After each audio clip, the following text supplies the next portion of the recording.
It seems like every day we're reading an article about another species on the brink of extinction, which is technically true. However, we are making a fair few decent strides in when it comes to animal conservation.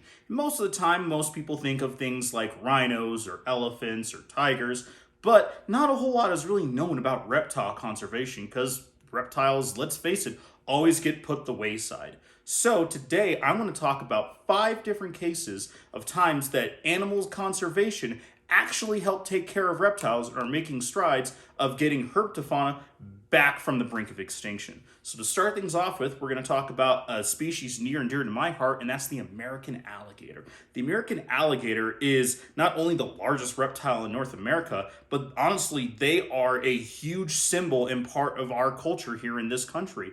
I would put it up there close to the American bison, man, maybe even the bald eagle, to be completely honest with you, as far as like culture goes. And I might get a little bit of hate for that, but I'm going to stand by it.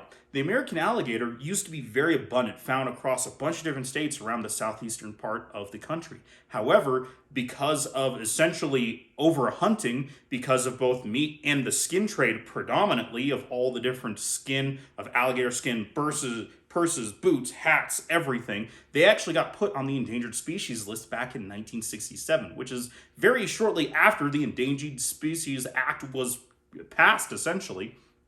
Now, this is a part where this gets a little controversial.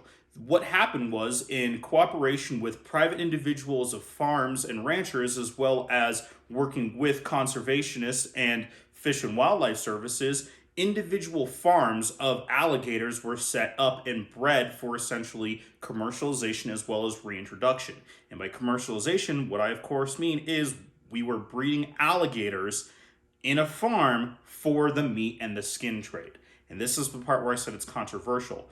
Essentially what it was is we bred alligators just like we bred cows for the specific purpose of using them for us, either by meat or by other reasons, and as well as reintroducing back to the wild. That took the stress off of wild populations, and that program was actually so successful they were taken off of the Endangered Species Act in just 20 years. It took another 20 years for them to start to get back to where they commonly were, and another 20 years after that to where they're essentially of least concern whatsoever.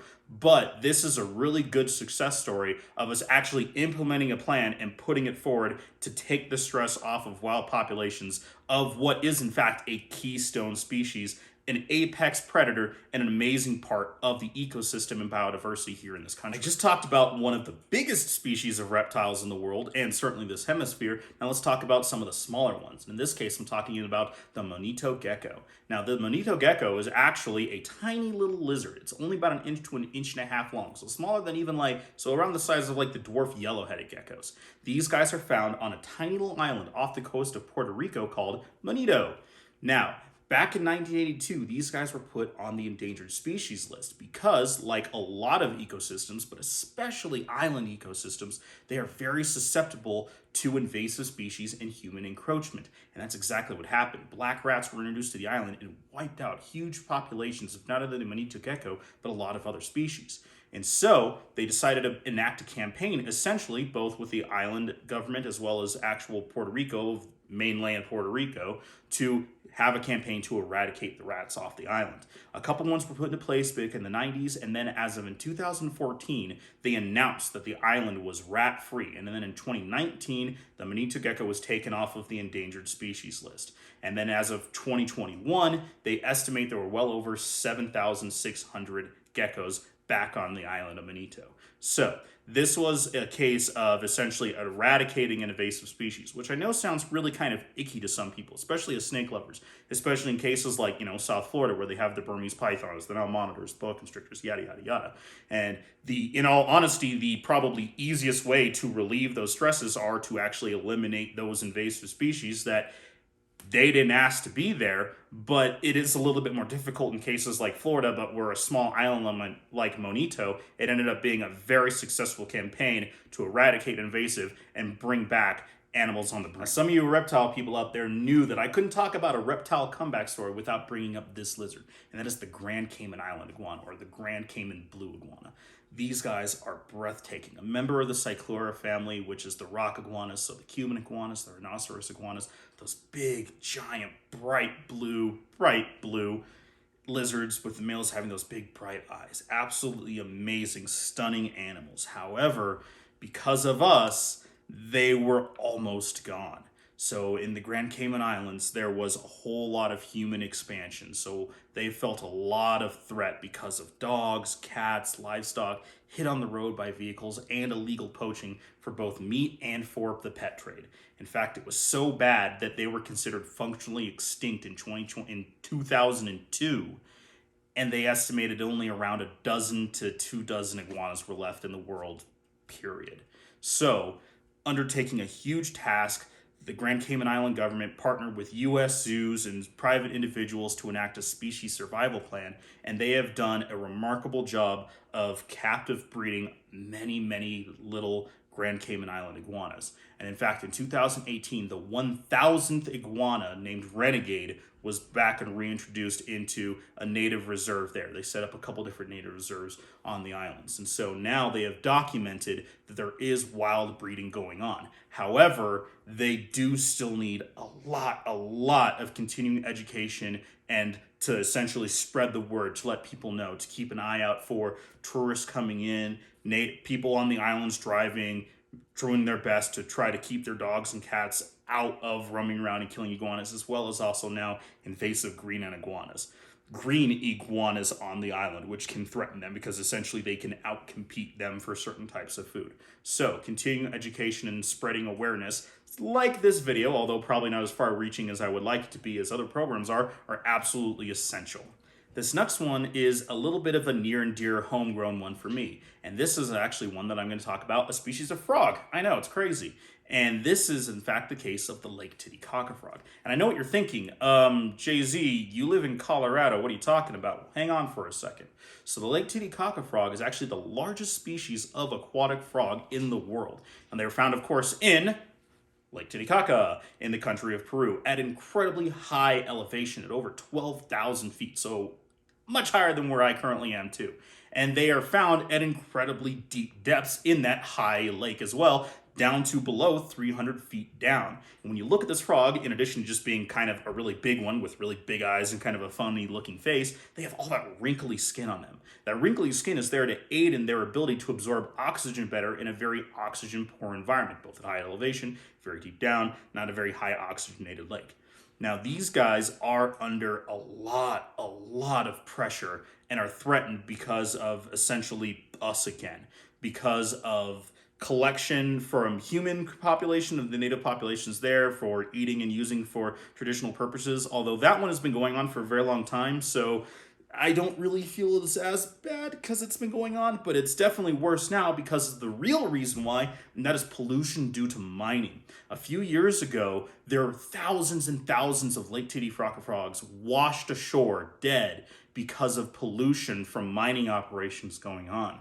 So the government partnered with different zoos around the world for a species survival plan and sent out frogs to hopefully propagate and breed for them. And this is where Colorado comes into play. At the Denver Zoo, they were given about 20 or so Lake Titicaca frogs to hopefully be able to breed and then reintroduce back to the lake. And it was incredibly successful. They had a 0% die-off rate. It was hundreds and hundreds and hundreds of Lake Titicaca frog tadpoles that none of them died off. They all made it to their fully formed morph to where they were fully formed frogs. And they didn't know what to do with them, so they were sent off to a lot of other zoos, including both zoos over in Europe and as well as Omaha's Henry Dorley Zoo.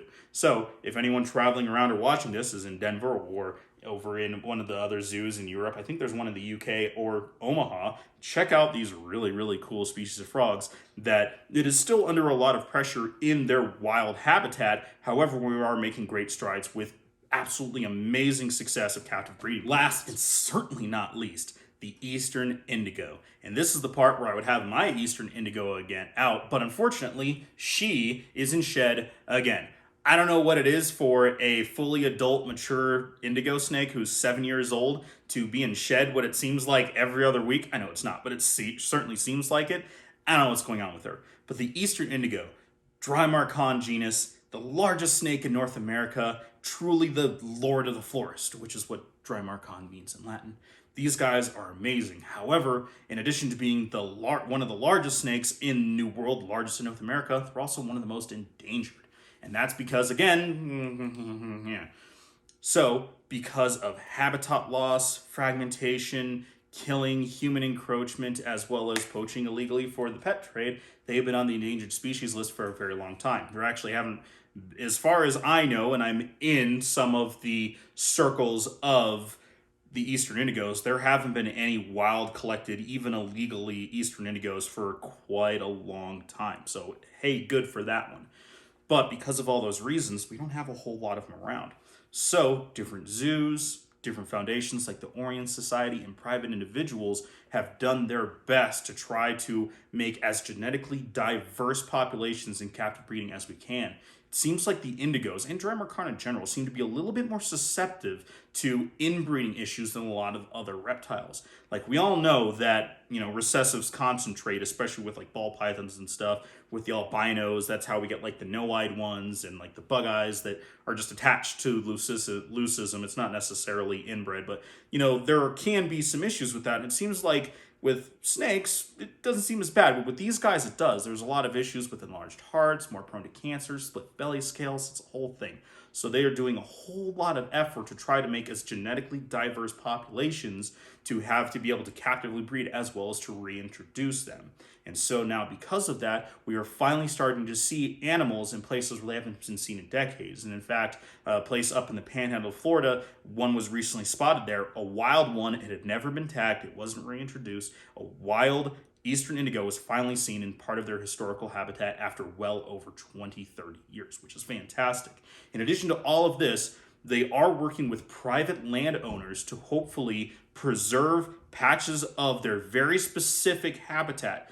The eastern indigo needs longleaf pine forest. That is their specific habitat. They really need that to be able to survive.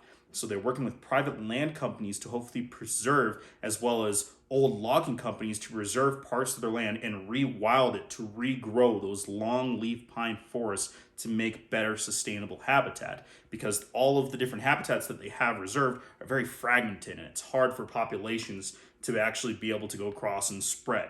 So, hey, we're doing some really good work and absolutely amazing. Hopefully you guys enjoyed today's video.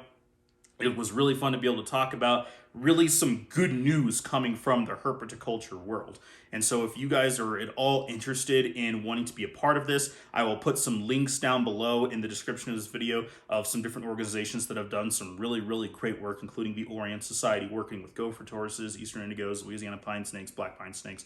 I will put those links down below. You can click on that. I understand that everything is super tight for everybody right now. Believe me, I know. But if you are more curious about learning more about those organizations, and if you are able to help, again, links down below. If you have any questions, comments, concerns for me in my videos, you can also put them below. Email me. I have my Facebook, Instagram, yada, yada, yada, yada, yada. Again, thank you so much. If you can, hit the bell notification. Like and subscribe if you can. If you want to check out the full playlist of other top 5 videos, they're more about having pets versus not necessarily all just really cool stuff going on. But if you can, check that out. It really helps my click-through rate. Helps me do this. It doesn't actually cost you guys anything to be able to watch this, but it helps me monetize and it helps YouTube push my content. So it does help me out too. So hey, thank you very much. Again, hopefully you enjoyed today's video. Hope you're having a great day. We'll check you next time.